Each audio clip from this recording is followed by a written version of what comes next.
Hetepu fam, peace and blessings. This is Derric RauKhu more. And in this video, I want to talk about which are the ancestors that you're supposed to honor and venerate. First of all, part of the reason why I'm doing this video is because I've received a lot of emails regarding this one subject. There's always, people are always asking, should I go ahead? Should I honor this ancestor? Should I venerate this ancestor? Typically when they're asking this question is mainly because the individual in question, the individual that they're asking about, this individual, they may have been, they may have been involved in some, some activities or whatever that might not have been on the up and up. But in regards to our relationship with them, in regards, it's not all that, it wasn't all that bad. So this has made a lot of people, they're really wondering this, okay?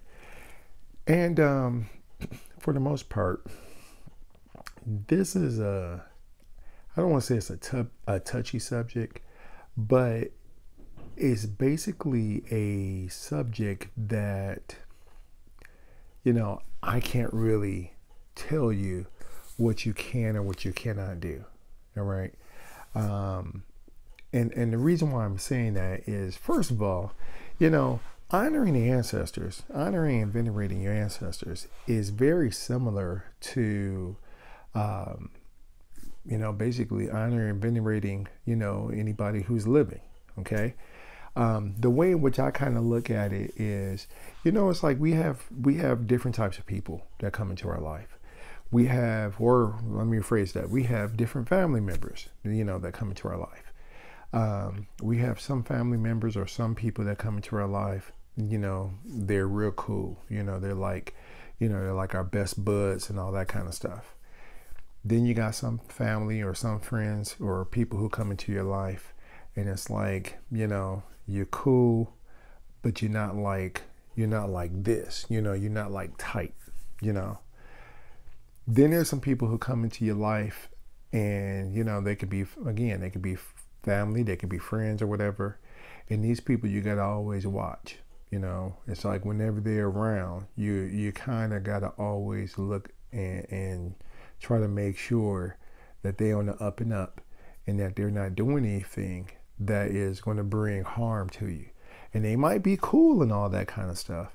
But, like I said, you kind of look at them, you kind of like, oh, okay, yeah, let me make sure I know where this joker's at, Then you got some family or friends and it's like, just from, from the get, they're not on the up and up,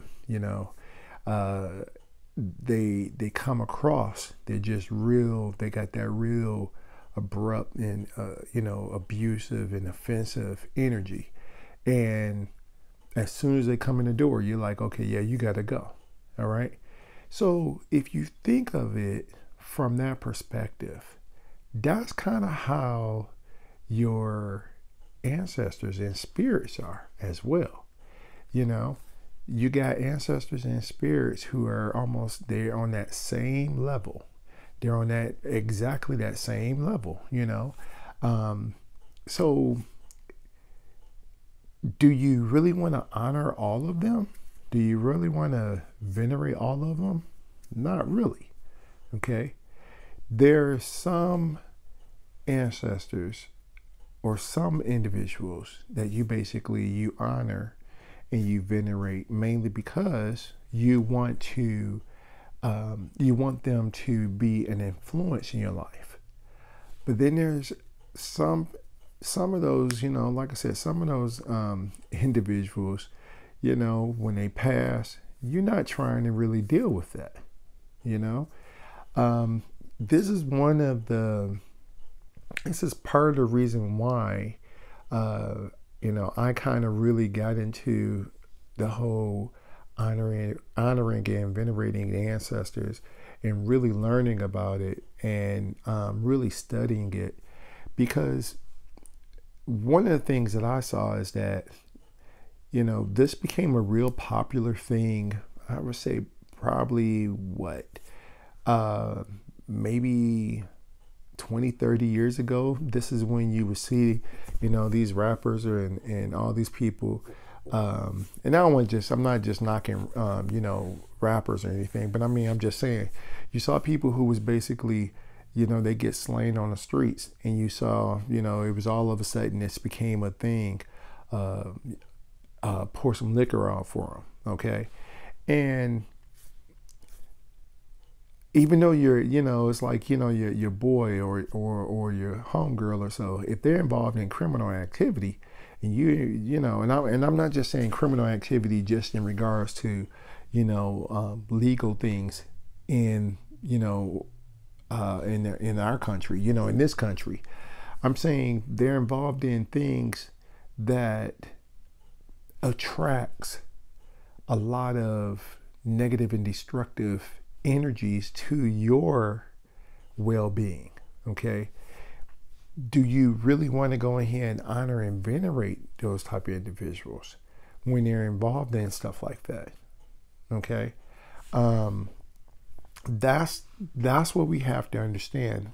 We have to, in order for you to actually go ahead and answer that question, like I said, that's a personal question that each one of us has to ask ourselves, and we have to really question the type of rapport that we had with that individual who was involved in those activities before they passed away.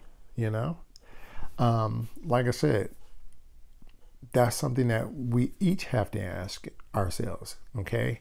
And it's something, and you can't really go ahead. That's the reason why I can't really give a definite answer and say, okay, don't honor them and don't do this, okay?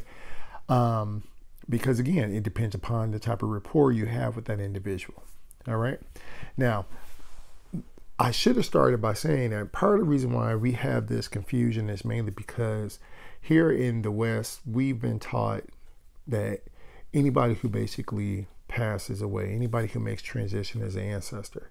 And that is not the case. Okay. According to traditional African, beliefs and philosophy and teachings, Kemetic teachings, so, as well, an ancestor is supposed to be an individual who is a guide for you, okay? They're a guide for the family. This is the reason why, when I talk about ancestors, the term I use is RauKhu, and RauKhu it refers to a star, okay? A star, in the night sky. So they're a guiding light. So when you think about it from that perspective, that an ancestor or a spirit guide is supposed to be a guiding light, then you have to ask yourself, okay, well, do I honor this individual? Do I venerate this individual? Because are they going to be a guiding influence? Are they going to be a positive guiding influence for me and my loved ones, for me and my household, or so forth and so on, okay? So, like I said, that's something that we all have to ask, all right? Now, part of the reason why I'm also saying that's something you have to ask is mainly because there's a tendency that you could have a spirit that was involved in, some things, and they weren't on the up and up, but after they've made transition and everything, they've kind of they've had a change. I don't want to say a change of heart, but they basically they see the errors of their ways, okay? And because they see the errors of their ways, now they're like, okay, I want to be a more positive influence, all right? You can have, individuals or, individuals who've made the transition who make that type of agreement and say, okay, well, I'm going to go ahead and I'm going to work with you so that you don't go down the same path I went down, okay? Now, that requires you, again, knowing that individual. That requires you knowing that individual before they transition, understanding their spirit, and actually talking to them. Okay. Now, one of the things that I've noticed is that a lot of people, whenever they're talking about ancestors, and they're talking about honoring and venerating their ancestors, one of the things that I notice is that a lot of people, they don't talk to their ancestors. You know, they set up an ancestor altar. They will, they'll light a candle. They'll make a food offering and all that kind of stuff. But they don't engage in dialogue with them. They don't actually talk to the ancestors and ask the question, ask these serious questions, and then wait for the ancestor to go ahead and speak back to them. And understand, when an ancestor or a spirit speaks to you, it's nothing. It's not dramatic. It's not like, you're going to hear this voice and, you're going to hear this voice and all of a sudden the house is going to shake and all that kind of stuff. Okay. But you get the impression. You get the impression that they're speaking. The ideas come to you. That lets you know, oh, this is what they're talking about. They might lead you to to a specific book to go read, or to a specific passage or something in the Bible or so. That's pretty much how the communication takes place. So whenever you're engaging with your ancestors, or whenever you're talking and you want to know, should you honor this individual? Should you honor or should you venerate them? They are the ones you should be asking. You should be asking them that. And then after you do that, study it. Okay. Study what the spirit is telling you. And when I'm saying study, I'm not just saying just look at what they're saying and then go ahead and evaluate, analyze it and everything. But study the influence. Notice what happens after you do certain things. Okay. Because there's individuals who basically, there's individuals who you would think should be honored, and maybe they don't need to be. Okay. So it works like that sometimes. Okay. So again, like I said, in regards to should you honor, should you not honor, should you venerate, should you not venerate certain individuals, certain spirits after they've made transition. Like I said, that is something you just really have to go ahead and you kind of have to, you gotta, I don't want to say play around with it, but you kind of really got to experiment with it. And it basically depends upon the rapport that you have with that individual. And like I said, based upon that rapport, it would go ahead and it would kind of let you know after studying how you're working with them and everything. You'll see if it works. You'll see if it's worthwhile. You'll see if you actually need to do it, and if it would be beneficial. The thing you have to remember is that the whole purpose of the ancestor altar in the first place is really to elevate your ancestors. It's to elevate your ancestors and your spirits. But at the same time, in exchange for this, you're supposed to go ahead and you're supposed to benefit from this as well. Okay. So if it's not benefiting you, all right, then maybe you shouldn't honor them. Okay. Maybe you shouldn't honor and venerate them. And that's, again, that's what you have to kind of keep in mind and have to kind of consider in regards to, is it really worth dealing with them? Okay. Like I said before, it's no different from dealing with people. Okay. Is it, certain people?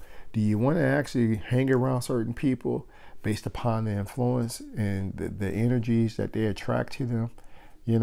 That whole thing of the whole saying of being in the wrong place at the wrong time. That basically applies when you're talking about dealing with certain individuals. Well, same thing applies even if you're dealing with the individual and they've made transition. Is it really worth it? You could be cool with them, but is it really worth actually honoring and venerating them, they're going to attract a certain type of energy to you. Okay, so hopefully that makes sense. Hopefully that helps you in in your progress, in your spiritual progress, in your spiritual path and journey. If you got any questions or so, feel free to, like I said, drop me a line.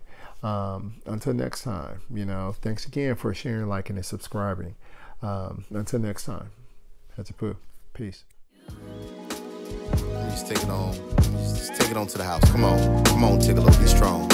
Be strong, Tigolo. Be strong. Just take it home.